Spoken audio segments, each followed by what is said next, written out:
Россияда иштеп жаткан миллиондогон мигранттар жыл сайын өз мекенине ири көлөмдөгү каражат которуп турат. Бул валютага жасалмас суроо талап жаратып, доллардын курсунун өсүшүнө шарт түзүүдө деген пикир менен мамлекеттик думанын депутаты Михаил Матвеев өзүнүн Telegram каналында бөлүштү. Кээ бир өлкөлөрдүн экономикасы түздөн түз Россиядан которулган акча каражаттарына көз каранды. Маселен, Тажикстандын ички дүң продукциясынын 50%, ал эми Кыргызстанда 30% Россиядан келген которуулардан түзүлөт. Өзбекстандын экономикасында бул көрсөткүч 12-15% түзөт.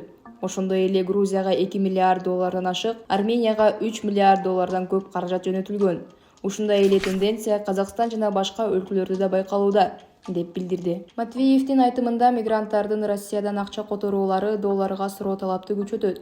Алар жана алардын диаспоралары Россияга банктардан чет элдик валютаны ири көлөмдө сатып алышат. Депутат муну рубльдин арзандашынын негизги факторлорунун бири катары атады. Матвеев миграциялык агымдардын валюта рыногуна тийгизген таасирин азайтуу максатында бир катар чараларды сунуштады. Орто Азия жана Кавказ өлкөлөрүнөн келгендер үчүн визалык режимди киргизүү, чет элдиктер үчүн толук санариптик жана геномдук көзөмөл жүргүзүү, Орто Азия жана Кавказ элине паспорт берүү практикасынан баш тартуу, мурда берилген паспорттун мыйзамдуулугун текшерүү жана мыйзамсыз берилгендерди кайтарып алуу, мигранттарга курал, бычак жана газ баллондорду алып жүрүүгө тыюу салуу, мыйзам бузуулар же мигранттар менен жергиликтүү тургундардын ортосундагы чыр-чатак үчүн мигранттарды далоо депортациялоо. Белгилей кетчү нерсе, учурда Россияда 3034 миңдей кыргызстандык иштеп жүрөт.